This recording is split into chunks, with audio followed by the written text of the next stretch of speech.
देखिए, सबसे पहली बात तो ये है कि ये मदरसे जो है वो मदरसा बोर्ड के तहत रिकग्नाइज नहीं है।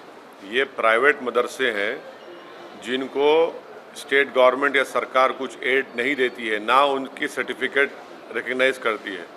तो वो अगर ख़ुद अपने मदरसे खोलकर चला रहे हैं, जैसे दारुल उलूम देवबंद है, मुबारकपुर में अशरफिया है, ऐसे कई बड़े मदरसे हैं, डिफरेंट स्कूल्स ऑफ थॉट के प्राइवेट मदरसे हैं जिनका ना सरकार से कुछ लेना देना है, ना सरकार उनको कुछ फंडिंग करती है। हाँ, जो मदरसा बोर्ड के तरह रिकग्नाइज्ड हैं वो सरकार से उसका ताल्लुक़ है, गवर्नमेंट से। इससे ये क्यों सर्वे क्यों करा रहे आप?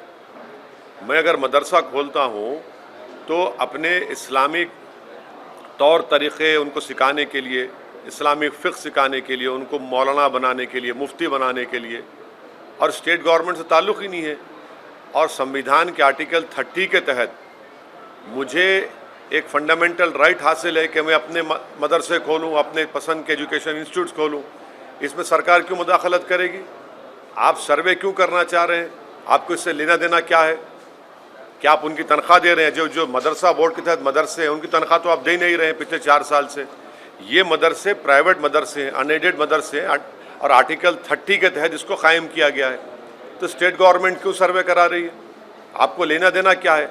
अब आप एक ऑर्डर जारी कर दीजिए ना कि अब आप मुसलमान मत रहिए, आप कुरान मत पढ़िए, नमाज मत पढ़िए, ऑर्डर जारी कर दीजिए। वही करना चाह रहे आप। ये सर्वे नहीं है बल्कि एक छोटा एनआरसी है। ये मदरसों को लेकर पूरे देश भर में और बार-बार सवाल उठते रहे। वैसे में अगर कोई सरकार चीजों को रेगुलराइज कर रही है, क्यों रेगुलाइज करेंगे? क्या रेगुलाइज कर नहीं क्यों क्या रेगुलाइज करेंगे आप? जो मदरसा बोर्ड के तहत उत्तर प्रदेश में वो आपका रिकॉर्ड है।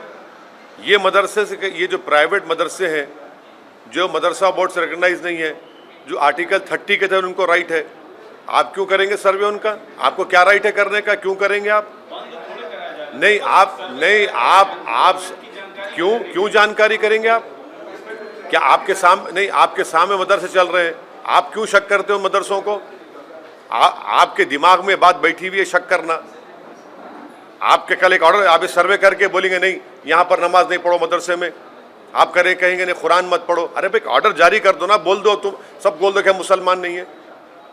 ये करना चाह रहे मकसद आप हैरास करना चाह रहे मुसलमानों को। रिकग्नाइज मदरसे की बात नहीं कर रहा हूँ, मदरसा एजुकेशन बोर्ड अलग है। ये प्राइवेट मदरसे हैं जो भारत के संविधान के आर्टिकल 30 के तहत मुझे खोलने का पूरा इख्तियार हासिल है।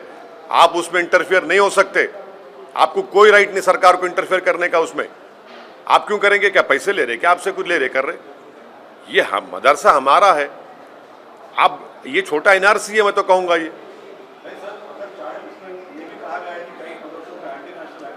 कौन एंटी नेशनल है? कहाँ एंटी नेशनल है? बताओ कहाँ एंटी नेशनल है?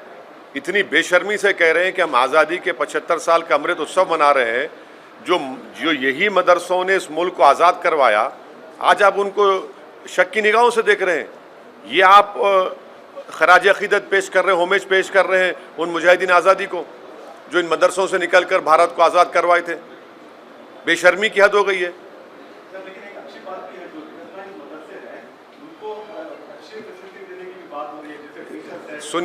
सुनिए, आपको झूठ बोला जा रहा है।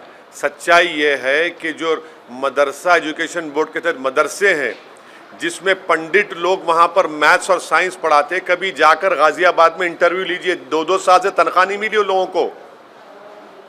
2-2 साल तनख्वाह नहीं मिल रही उन लोगों को। तनख्वाह नहीं दे रहे आप।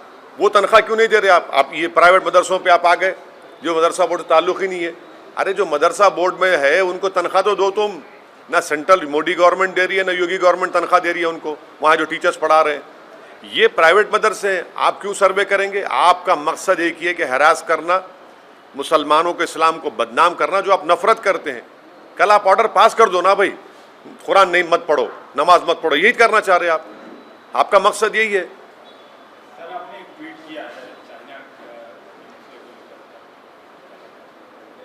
आखिर क्यों मोदी सरकार रशिया में चाइना की आर्मी के साथ हम मिलिट्री एक्सरसाइज क्यों कर रहे हैं भाई? एक क्या क्या क्या तमाशा हो रहा है ये? लद्दाख में 1000 स्क्वायर किलोमीटर पर चीन की फौज बैठी हुई है और फिर हमारे ग्रेजिंग राइट्स में उस 8 किलोमीटर या 10 किलोमीटर अंदर आ चुके हैं। हम अपने जानवर को ले जाकर वहाँ पर ग्रेजिंग नहीं कर सकते। 50,000 के करीब फौज हमारी चीन की फौज के खिलाफ खड़ी भी है। आप उनके साथ मिलकर मिलिट्री एक्सरसाइज कर रहे हैं और दूसरी तरफ फॉरेन मिनिस्टर बोलते हैं कि चीन से रिलेशनशिप नॉर्मल नहीं होंगे जब तक कि वो बॉर्डर का इशू हल नहीं करेंगे। हम क्या जवाब देंगे उन सिपाहियों को, फौज को, जो हज़ारों फीट के ऊपर ठहरकर भारत की ज़मीन से चीन जो हमारी ज़मीन पर कब्जा करके बैठा है उनसे आंख में आंख डाल रहे हैं? ये कौन सी देशभक्ति है? ये कौन सी फॉरेन पॉलिसी है कि चीन की फौज के साथ हम मिलिट्री एक्सरसाइज करेंगे? क्या मजाक बना के रखा है मोदी सरकार ने हमारी देश की आर्मी का, हमारी देश की सुरक्षा का, हमारी टेरिटोरियल इंटीग्रिटी का, भारत की सॉवरेनिटी का।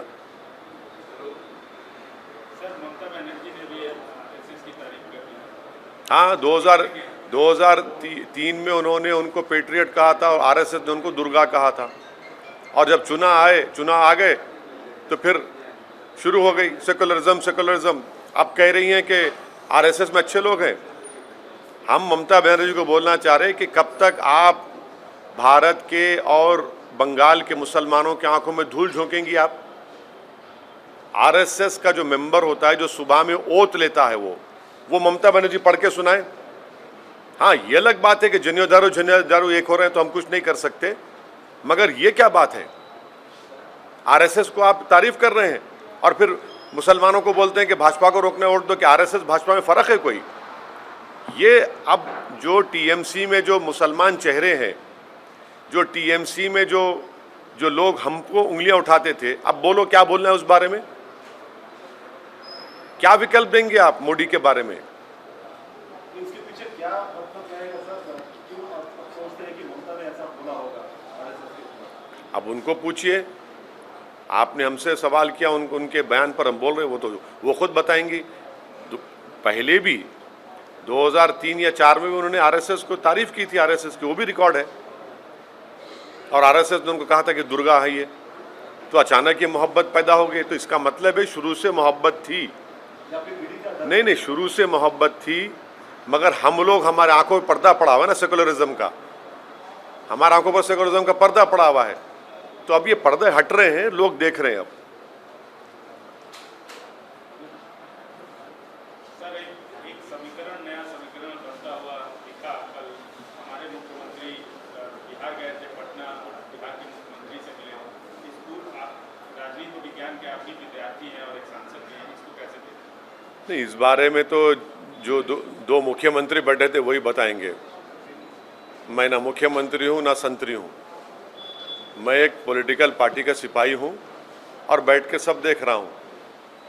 कई मसलों पे आप हाँ, नहीं बोल रहा हूँ ना। नहीं, देखिए, ये दोनों मुख्यमंत्री बता पाएंगे, हम क्यों बता पाएंगे उस बारे में? नहीं, सुनिए, हम तो बी टीम, सी टीम, हम मिले हुए हैं, हम भड़काऊ भाषण देते हैं, तो हमसे क्यों पूछ रहे आप? जो लोग जो बैठे हैं वो बताएंगे। बड़े बड़े लोग हैं, जिम्मेदार लोग हैं भाई, वो बहुत बड़े जिम्मेदार लोग हैं वो। नीतीश कुमार उठ गए, इसके ऊपर आप कैसे देखते हैं? हाँ, मुख्यमंत्री बात कर रहे थे, अपनी बात रख रहे थे, लेकिन नीतीश कुमार जैसे ही क्वेश्चन आया कि अगले प्रधानमंत्री अपोजिशन की तरफ से क्यों हो गए, एकदम से उठ गए। अब वो नीतीश कुमार साहब बता पाएंगे। एक प्रदेश का मुख्यमंत्री बैठा हुआ है जो वहाँ पर मेहमान है, आप खड़े हो गए तो मेरे को नहीं मालूम। मैं कैसा बोलूँ भाई इन बातों पर? नहीं, देखिए, हम तो आपके सामने बैठे ना, उठे तो नहीं हम। हम कैसा बताएंगे? हम क्या बोल पाएंगे? वो दोनों मुख्यमंत्री बता पाएंगे। आप हमारे केसीआर साहब से पूछिए, जब आएंगे उनसे मिलके पूछिए, आप, वो बताएंगे आपको। मैं कैसे कमेंट करूँ? नहीं, मेरे को, मैं क्या बोलूँगा उसमें? नहीं, मेरे को नहीं मालूम। नहीं मालूम वो क्या चाहते हैं, उनको ही पता, उनको ही मालूम होगा वो क्या चाहते हैं क्या नहीं चाहते, मुझे नहीं मालूम।